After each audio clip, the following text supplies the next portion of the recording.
Welcome to Get Moving TV. I'm Dr. Chris Landon and serve as your host. As you know, we're here at Ventura Adult Continuing Education. Education is just such an important part of all of our lives, how we treat each other, how we teach each other, how we teach our children. I teach family medicine residents. And today we have another teacher with us today who's been through some extraordinary history just of her own life. And I think it's of a special importance today as we see some political changes that are very, very worrisome, I'll put it that way. So, Anna, you and I met at Dreamland in Malibu, and a great place for a TED Talk and musical, and just always a joy. And so being able to sit next to you and go, oh my gosh, we've got really something supernatural occurring with me sitting next to you. So tell us, you're teaching at Citrus College. Yes, I've been a professor of Spanish at Citrus College. I'm originally a medievalist, but I also teach language courses and literature, and now more recently, and we'll talk about that, I've been researching and writing a lot about the Spanish Civil War in Spain, yeah. And in terms of your education, you've been an educator, but what was your schooling like? And then we'll get on to what's uncovered in your own life. Okay. I was born and raised in Spain, and when I was 20, I came here as a result of my mother marrying a U.S. diplomat. And I studied business administration, and I hated it. I absolutely hated it. I did not like working in an office, and I was really homesick of Spain. Spain never left my heart, and so I decided to become a Spanish teacher. So I went to University of Maryland and got my degree there. Then moved to Los Angeles and did all my graduate work at UCLA. My master's in contemporary Spanish studies and doctorate in medieval Spanish studies. So that's my background. And what uncovered is your own life is really quite the journey in terms of history and travel. Yes, well, there was, it was unfortunate that in 1970 my father died very young, and I was only 4.5 years old, and so I didn't know much about him at all. My mother had to start working and everything. And so I always yearned to learn more about him, not only because he was my father, but because I moved so far away. Mm-hmm. And so I started looking and looking and looking. And in 2017, I got a phone call. And I answered the phone, and he said, hello, my name is Luis, and I'm your second cousin, and your grandmother had 15 siblings that I had never heard about, and they all had really important roles in the Spanish Civil War. And he started telling me stories that were just so unbelievable. First of all, from a personal standpoint, and secondly, as a historian, the researcher in me really wanted to know so much more. I started asking him a lot of questions, recording interviews with him, and always said that I would write it one day, but never did for a long time. Well, we see so much on Netflix about World War II, and our fathers were there late. I think the English and everyone else would appreciate if we'd entered World War II a little earlier, but we don't hear much about the Spanish Civil War. Right. And then also missing your father, too. It's something little girls have a very special vision of their fathers, and yet now you get to go back several generations. So what came out of this conversation out of the blue with my cousin? Yes, with your cousin. So he started telling me stories about all the different siblings and so on and so forth. And although I really wanted to write it, I never seemed to have the time to do it between the work at the college and traveling to Spain and so on and so forth. And then 2020 came about, right? And we all know. The pandemic, yes. Exactly. So. And so it was interesting because I had taken the semester off from the college because I was going to travel to Spain. but then I couldn't travel to Spain. Yes. I was going to do a 5-week tour of the Iberian Peninsula, giving some lectures there, and so everything was canceled, and I was home. And so I decided that this was my opportunity to really deep dive into the history of the 15 siblings. Originally, I wanted to write a historical novel. That's how I started out. But if I was too creative with it, I felt like I was betraying the history of my family. And if I did too much of the history, I felt like I was not being creative enough, and decided that I needed to stop. I needed to write the history exactly as it happened first. And then I could work on the novel later on. So, And history can be stranger than fiction, so. you know, I remember I heard Isabel Allende in an interview one time and she said, the best fiction is history. That's, you know, we can't make stuff up. Yeah. And so this is exactly how I feel about what happened with my family. I asked my second cousin, Luis, to introduce me to as many as the descendants as possible. In some cases, they knew quite a bit about their grandmother or their grandfather, but in most cases, they knew very little. And most people, after the Spanish Civil War, they didn't want to remember what happened. And let's stop for a minute, Chris, because a lot of people don't know much about the Spanish Civil War. Spain had an election in 1936, and the liberals won. But the right wing didn't like it. And so instead of accepting it, they decided to invade the country. And so they started from Morocco, an invasion that they thought would only last, you know, the war would only last 3 weeks, 4 weeks. And that became one of the cruelest and most deadly wars in Europe. And it lasted from July of 1936 until April of 1939.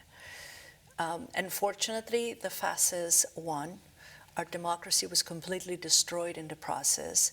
And Franco, the dictator, killed more people after the Spanish Civil War than during the Spanish Civil War. So, number one, because 500,000 people died, people really wanted to just forget and move on.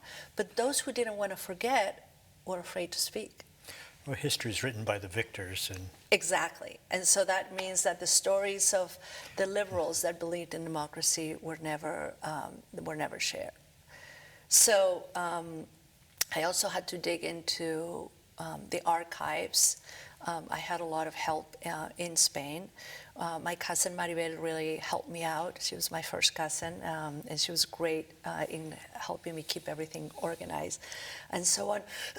And I found a cousin of my father, believe it or not, who's 97, Lola Pando, and she has better memory today than I do. And so she was locked up in her apartment, of course, because it was the pandemic. And what better thing to do than talk about old memories and family? And so she was great. I had lots of conversations with her. And so I started writing, and my partner and I were, completely locked ourselves in our home during the pandemic. He was working from home. I wasn't teaching that semester, so I was completely obsessed with finding more about this history, finding pictures, finding footage, finding whatever I could get my hands on. And I was able to actually write the history of the 15 siblings. I'm really very proud of this book. It has lots of documents in it. This picture right here is the bank that was started by my great-great-grandfather in Santiago de Compostela, where people hike the famous Camino de Santiago. And I had picked this cover when I started writing. But when I arrived in Madrid in 2022, when I was going to have a family reunion with all the descendants of the 15 siblings, I was at the airport. And I get a phone call from the guy who now owns that bank, who's a very rich man in Venezuela. And he says, "We're lending you the building for your family get-together. Welcome home." And I was just sobbing in the airport because it was such a warm thing to do. It was so wonderful. and we've been kept away from each other for so long with Yes, the pandemic. I always say that the Spanish Civil War silenced and separated my family, and so my goal was to reunite it and give it a voice. We had a family reunion in May of 2022. The year month my dad would have been 100 years old. But what happened while I was writing this is I started finding a lot of information about one of the siblings that I was very proud of. I think, Marcus, cover your ears, my partner. I think I've been a little in love with him. His name was Gonzalo Pando, and Gonzalo had been a doctor, studied medicine in Santiago de Compostela. This is the book I wrote about him. Studied medicine in Santiago de Compostela. There's a 5-star hotel right now. It's called Parador, right next to the cathedral, that was built during the 15th century. And for the last 200 years, it was a hospital for poor people. And so he did his practices there as a doctor. Then he went to several towns in Spain just before the Spanish Civil War and realized that the peasants, the working class, were being treated horribly. They were barely being paid, they were starving, and so he started to teach them how to read and write, how to unionize.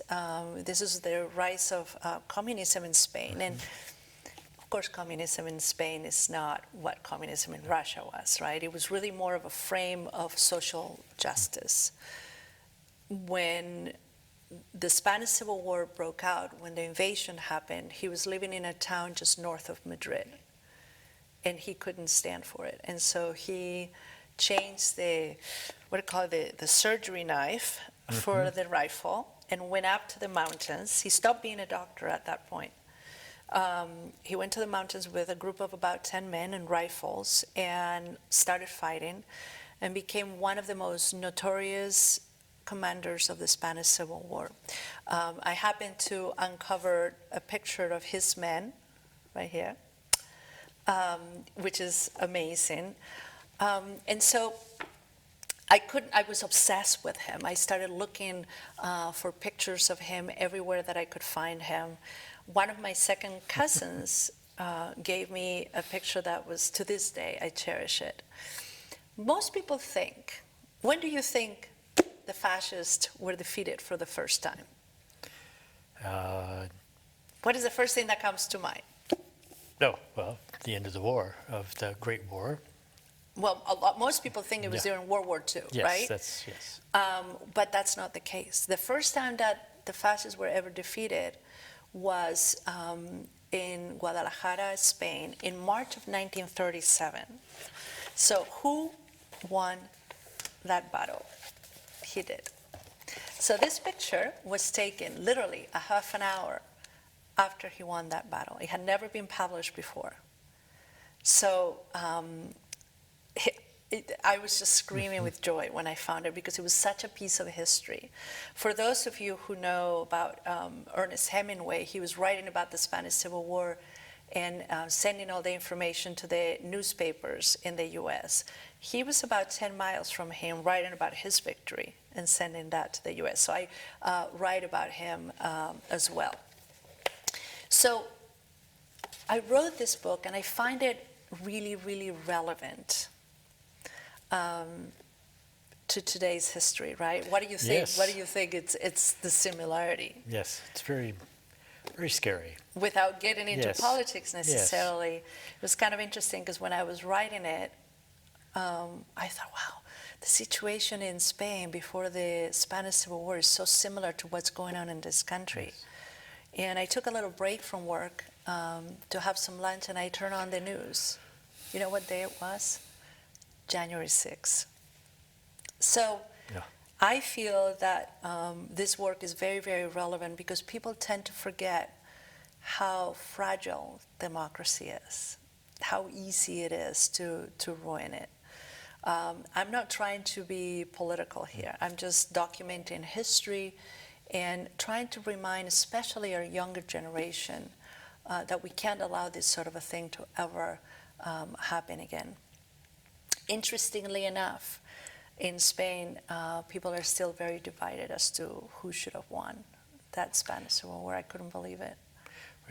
In Thailand, there's the royalists who love the king, and those who don't want to be put in jail for not saying something bad about the king. So, Right. but there's still royalists. And, I mean, the history of the Spanish Civil War is really interesting, and I always tell people who are really interested in learning more about it, if you go to YouTube and put Spanish Civil War Part 1, it will lead you to a 6-part series with footage and everything incredibly interesting that tells you exactly what happened and who won and why and so on. So I felt that it was important to publish this. When we went to Spain, my partner and I went to Spain in 2022, we toured the country, presenting the book everywhere. And one of the things that I did, Chris, that made me feel really close to him, the store that made all the hats for the Republican side of the Spanish Civil War. Let's remember, Republican means liberal in the Spanish Civil War. It still existed. So I went there and asked them, could you please make me a replica of Gonzalo Pando's hat? And they said, we're happy to make it, but we don't have all the insignias. So I went to a war antique shop and military antique shop and found all the insignias and brought it to them. And so they made me this hat. And so when I do presentations about the book now, I always have it on the table because I feel like he's present when I speak. And it is for him, for those who gave their lives and for those who continue to fight for human freedom, really, you know? And what do each of those insignias mean? Well, this is the Republican side. This is the Communist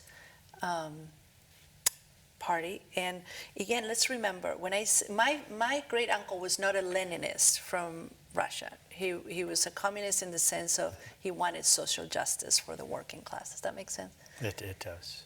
So. Can you show that to the camera a little, Yes. maybe a little higher there? Thank you. I can even put it on. There we go. Yeah, no, I see in the picture in the book, the red star is in the shadow. Right, so in the picture, the star doesn't show because there's a shadow there, but this is how he wore it normally. The last place where I gave a talk in Spain about the book was the very place where that picture was taken, where he defeated the fascists, and you could hear a pin drop. And in that very square, there was an organization that presented me, and I represented my family, really. This was not for me, it was for the family, with a Medal of Honor for Gonzalo Pando. This was it right here. And so I think we can't forget, we can't allow history to repeat itself. When we were in Spain in 2022, Netflix contacted me. We were in conversations about this story. They loved it. They thought there was plenty of material here for a TV series. In the end, it didn't happen because they had just finished up or wrapped up a series that was very similar.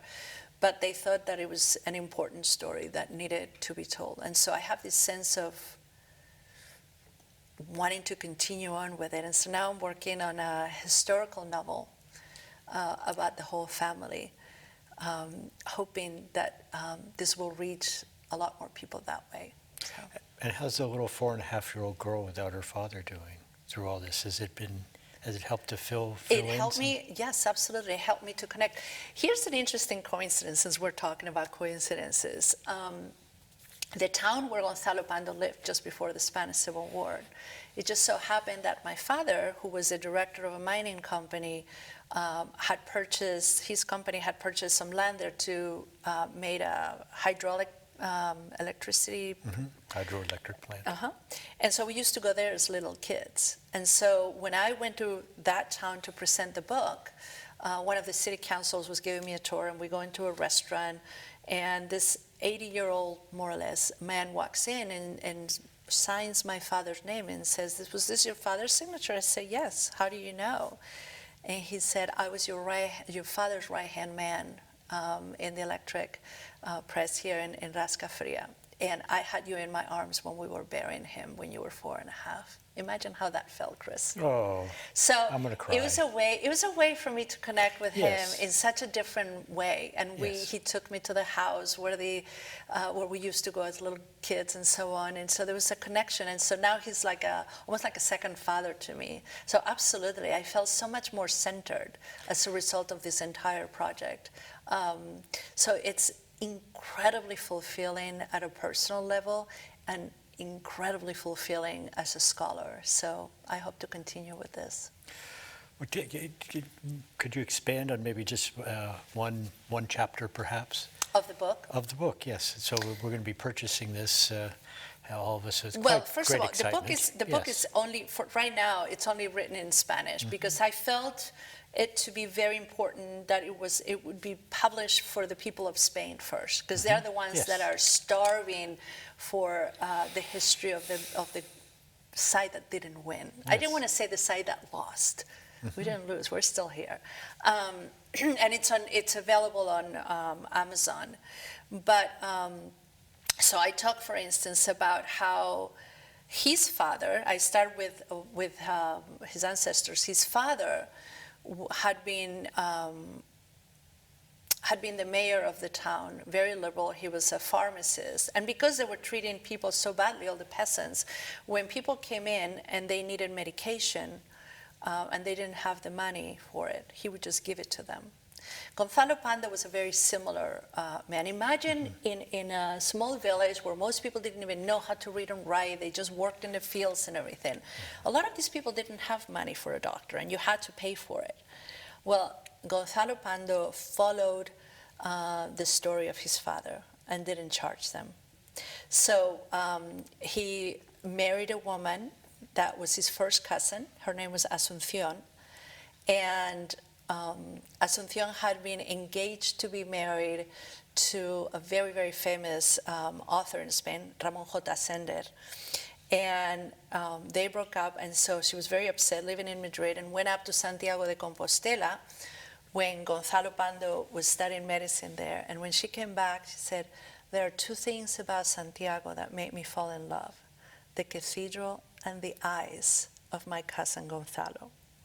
And so the two of them became a love story, really. They Yes. became a love story. There is a famous photographer, Robert Capa, who was the first person really in war photography, if you know about that, that actually, with a Leica camera, got very close to its subjects. He would always, there's a famous quote about him that said, if you don't have a good enough pictures because you didn't get close enough. So Robert Capa was actually a pseudonym. So him and his girlfriend Gerda Taro photographed together. And Gerda Taro knew Gonzalo Pando and was working with him in the Battle of Brunete. And so they wanted the world to know what was going on. And they were wounded on the same day in the same battle. They were brought together to the hospital of El Escorial. She died that night, and he died 5 days later. Hundreds of people attended his funeral. And it was just heartwarming. And literally, I found at least 100 articles in newspapers that came out as a result of that. So this is a man that, for the grace of God, he was not religious, but he was just a really good spiritual person that wanted to help others, you know. And it's really about the essence of the human experience that I'm after in the Spanish Civil War. Interestingly enough, the Republicans, the liberals, were very anti-church because the church had been aligned with the fascists and the right-wingers.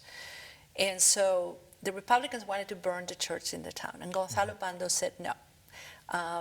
It was built by the working class. We can use it for something else, but it will not be destroyed. And so I had a bit of a Netflix moment when I went to the town, and I was just kind of walking around, and I go into the church, and the only person there was the priest. And I wanted to know how the church felt about the Spanish Civil War. And I said, "Hi, Father." He didn't know who I was. I said, I heard that the only person that died in this town during the Spanish Civil War was the priest. He goes, oh, yeah, yeah. And he was very, you know, he was very tortured. It was terrible. And I said, well, was it the Republicans that were here in the town? Because it had been insinuated by Franco that Gonzalo Pando had something to do with it, which I am certain he didn't. He said, no, no, no, it was Republicans that came from someplace else. And I said, do you have a few minutes? Oh, no, but he said, there was this man in the town. Oh, he was really something. His name was Gonzalo Pando. He didn't know who I was.